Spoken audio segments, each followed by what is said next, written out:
2025 চনৰ 25 ছেপ্টেম্বৰ আৰু আজিৰ পৰা 74 বছৰ আগত জন্মগ্ৰহণ কৰা সদৌ অসম ট্ৰাইবেল সংঘই আজিৰ দিনটোতে প্ৰতিষ্ঠা লাভ কৰিছিলে আৰু এই দিনটোক দীৰ্ঘদিন ধৰি এটা প্ৰতিবাদ দিৱস হিচাপে সদৌ অসম ট্ৰাইবেল সংঘই পালন কৰি আহিছে।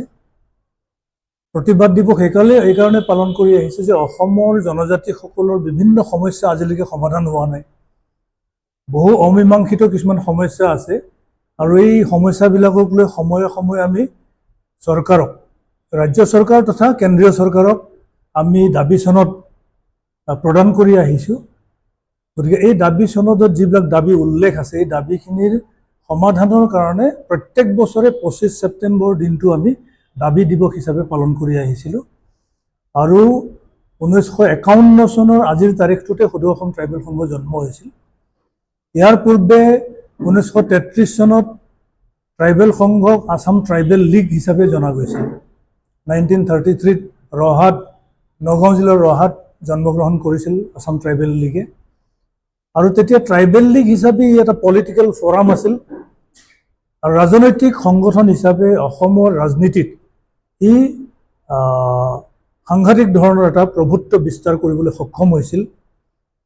বিশেষকৈ অসমৰ ভূমিপুত্ৰ জনজাতিসকলৰ আৰ্থসামাজিক, শৈক্ষিক, সাংস্কৃতিক আৰু ৰাজনৈতিক অধিকাৰ সুৰক্ষা কৰিবৰ কাৰণে ট্ৰাইবেল লীগে দাবী উত্থাপন কৰি আহিছিল আৰু তাহানি ছাৰ ছাদুল্লাহ নেতৃত্বাধীন অসম চৰকাৰৰ ওচৰতো অসমৰ জনজাতিসকলৰ বিভিন্ন সমস্যা, বিশেষকৈ ভূমি অধিকাৰ সুৰক্ষিত কৰিবৰ কাৰণে দাবী উত্থাপন কৰিছিল আৰু একমাত্ৰ ট্ৰাইবেল লীগৰ দাবীৰ পৰিপ্ৰেক্ষিততে 1947 চনত তদানীন্তন মুখ্যমন্ত্ৰী অসম প্ৰদেশৰ লোকপ্ৰিয় গোপীনাথ বৰদলৈ ডাঙৰীয়াই অসমত ট্ৰাইবেল বেল্ট ব্লক গঠন কৰিবৰ কাৰণে এটা সিদ্ধান্ত গ্ৰহণ কৰিছিল আৰু যাৰ কাৰণে আজিৰ তাৰিখত ট্ৰাইবেল বেল্ট ব্লকবিলাক গঠিত হৈছে আৰু আজিৰ তাৰিখত ট্ৰাইবেল বেল্ট ব্লকবিলাক প্ৰটেক্টেড হয়।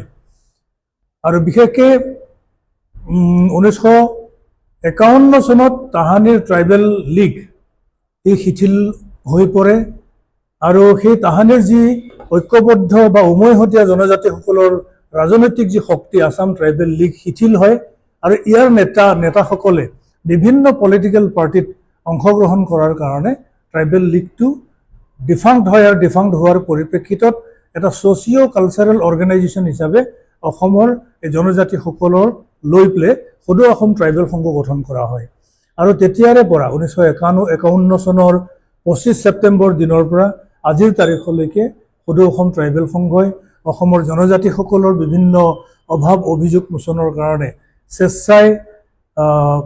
সক্ৰিয়ভাৱে সেৱা আগবঢ়াই আহিছে। ই ভলণ্টিয়াৰ অৰ্গেনাইজেশ্যন, এই ভলণ্টাৰীলি ট্ৰাইবেলৰ ডেভেলপমেণ্টৰ কাৰণে কাম কৰে, অলৰাউণ্ড ডেভেলপমেণ্টৰ কাৰণে মাত মাতি আহিছে।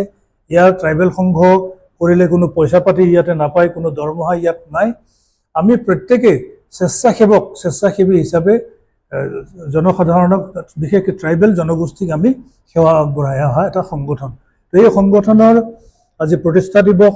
এই প্ৰতিষ্ঠা দিৱসৰ কেইদিন পূৰ্বে, বিশেষকৈ যোৱা 19 ছেপ্টেম্বৰ তাৰিখে এটা দুখদায়ক যি ঘটনা সংঘটিত হ'ল, অসমৰ এটা সম্পদ, বিশেষকৈ সংগীত জগতৰ উজ্জ্বল নক্ষত্ৰ জুবিন গাৰ্গ ডাঙৰীয়াৰ যি অকাল মৃত্যু হ'ল, সেই অকাল মৃত্যুক লৈ সদৌ অসম ট্ৰাইবেল সংঘই শোক প্ৰকাশ কৰে আৰু সন্তপ্ত পৰিয়ালবৰ্গলৈ সমবেদনা আমি জ্ঞাপন কৰিছোঁ। আৰু আজিৰ ট্ৰাইবেল সংঘৰ প্ৰতিষ্ঠা দিৱসৰ দিনাখনো তেখেতক আমি খুব শ্ৰদ্ধাৰে সোঁৱৰণ কৰিছোঁ।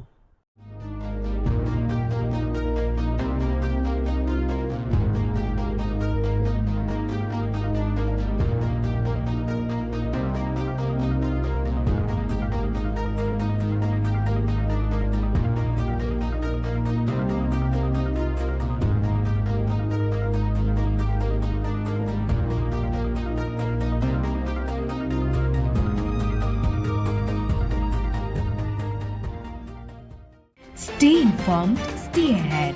News NE 365.